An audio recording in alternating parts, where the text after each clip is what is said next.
Hi guys, welcome to my YouTube channel. ಇವತ್ತು day second routine challenge ಆಗಿದೆ. So 5 o'clock ಎದ್ದು ಹೊರಗಡೆ ಎಲ್ಲ ಕ್ಲೀನ್ ಮಾಡಿ ನೀರು ಹಾಕಿ ಗಿಡಗಳಿಗೆಲ್ಲ ನೀರು ಹಾಕಿ ರಂಗೋಲಿ ಹಾಕಿದೆ. ಇವತ್ತು ಟೆಂಪಲ್ಗೆ ಹೋಗಬೇಕು ಅಂತ ಅಂದ್ಕೊಂಡೆ. ಟೆಂಪಲ್ಗೆ ಹೋಗೋಣ ಅಂತ ಸ್ನಾನ ಮಾಡ್ಕೊಂಡು ಬಂದು ರೆಡಿ ಆದೆ. ಸೊ ಇಲ್ಲೇ ಮನೆ ಹತ್ರ ಇರೋ ಟೆಂಪಲ್ಲು ಗಣಪತಿ ಟೆಂಪಲ್ ಇದೆ, ಆಮೇಲೆ ಚಾಮುಂಡೇಶ್ವರಿ ಟೆಂಪಲ್ಲು ಇದೆ, ಹಳ್ಳಿ ಮರ ಕೂಡ ಇದೆ. ಸೊ ಹೋಗೋಣ ಅಂದ್ಬಿಟ್ಟು ರೆಡಿ ಆದೆ. ಹೋಗೋಷ್ಟೊತ್ತಿಗೆ 6:30 ಆಗಿತ್ತು. ಸೊ ಹೊರಟೆ ಟೆಂಪಲ್ಗೆ. ನೋಡಿ ಎಷ್ಟು ಚೆನ್ನಾಗಿ ಸನ್ರೈಸ್ ಆಗ್ತಿದೆ ಅಂತ. ಸೊ ಇನ್ನು ಟೆಂಪಲಲ್ಲೆಲ್ಲ ಪೂಜೆ ಮುಗಿಸ್ಕೊಂಡು ಹಾಗೆಯೇ ಚಾಮುಂಡೇಶ್ವರಿ ದೇವಸ್ಥಾನಕ್ಕೂ ಹೋಗಿದ್ದು ಬಂದೆ.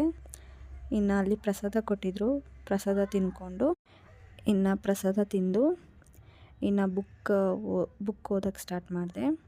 ಇನ್ನು ಅದಾದಮೇಲೆ ಡೈಲಿ ನನ್ನ ರೊಟೀನಲ್ಲಿ ಸೀಡ್ಸ್ ತಿಂತಾಯಿದ್ದೀನಿ. ಈ ಸೀಡ್ಸಿಂದ ಏನು ಬೆನಿಫಿಟ್ಸ್ ಅಂದರೆ ಮೂಳೆಗಳಿಗೆ ಶಕ್ತಿ ಮತ್ತು ನಾರಿನಾಂಶ ತುಂಬ ಇದೆ.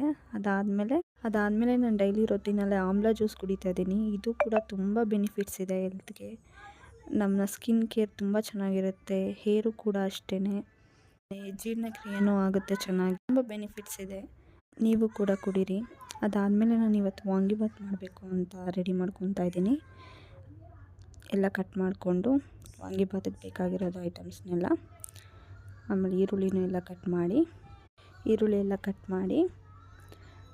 ಎಲ್ಲ ರೆಡಿ ಮಾಡಿಕೊಂಡೆ. ವಾಂಗಿಬಾತ್ಗೆ ಎಲ್ಲ ರೆಡಿ ಮಾಡಿಕೊಂಡು ಪ್ಯಾನ್ಗೆ ಎಣ್ಣೆ ಹಾಕಿ ಕಡಲೆಬೇಳೆ, ಒಣಮೆಣ್ಸಿನ್ಕಾಯಿ, ಕರಿಬೇವಿನ ಸೊಪ್ಪು ಎಲ್ಲ ಹಾಕಿ ಫ್ರೈ ಮಾಡಿ, ಆಮೇಲೆ ಈರುಳ್ಳಿ ಹಾಕಿ ಈರುಳ್ಳಿ ಬ್ರೌನ್ ಬರೋ ತನಕ ಫ್ರೈ ಮಾಡಿ ಚೆನ್ನಾಗಿ 2 minutes ತನಕ.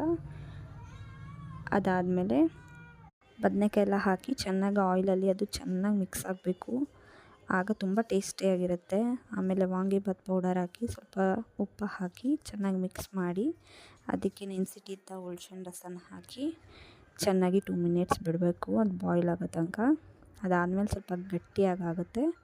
ಅದಾದಮೇಲೆ ನಾವು ಮಾಡಿರೋ ಅಂಥ ಅನ್ನನ ಅದಕ್ಕೆ ಕಲಸಿದ್ರೆ ವಾಂಗಿಬಾತ್ ರೆಡಿ ಆಗುತ್ತೆ. ಚೆನ್ನಾಗಿ ಮಿಕ್ಸ್ ಮಾಡಿ ಅನ್ನನ ಹಾಕಿ ಮಿಕ್ಸ್ ಮಾಡಿ ಚೆನ್ನಾಗಿ ಕಲಿಸ್ಕೋಬೇಕು. ಅದಾದಮೇಲೆ ವಾಂಗಿಬಾತ್ ರೆಡಿ. ಸೊ ಇವತ್ತು ನಂದು ಮಿನಿ ವ್ಲಾಗ್ ಇದಾಗಿತ್ತು. ನಿಮಗೆ ಇಷ್ಟ ಆಗಿದರೆ ಪ್ಲೀಸ್ ಲೈಕ್ ಮಾಡಿ, ಶೇರ್ ಮಾಡಿ ಆ್ಯಂಡ್ ಸಬ್ಸ್ಕ್ರೈಬ್ ಮಾಡಿ ಗಾಯ್ಸ್. ಸೊ ನೆಕ್ಸ್ಟ್ ವ್ಲಾಗಲ್ಲಿ ಸಿಗೋಣ. ಬಾಯ್.